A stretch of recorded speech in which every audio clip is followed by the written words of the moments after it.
শেষে এনটিআরসি এর নবম বিজ্ঞপ্তি প্রকাশ কবে জানিয়ে দিল মন্ত্রণালয়। বেসরকারি শিক্ষক নিবন্ধন ও প্রত্যয় কর্তৃপক্ষের এনটিআরসি নবম সার্কুলার প্রকাশের অপেক্ষায় রয়েছেন প্রার্থীরা।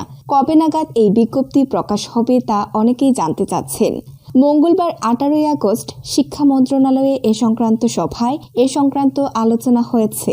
সভায় উপস্থিত একাধিক কর্মকর্তা দৈনিক শিক্ষা.কমকে এ তথ্য জানিয়েছেন। দুপুর 2টায় সচিবালয়ের শিক্ষা মন্ত্রণালয়ের মাধ্যমিক ও উচ্চ শিক্ষা বিভাগে এ সভা অনুষ্ঠিত হয়। সভায় শিক্ষা এবং প্রাথমিক ও গণশিক্ষামন্ত্রী ডক্টর আনম এহসানুল হক মিলন।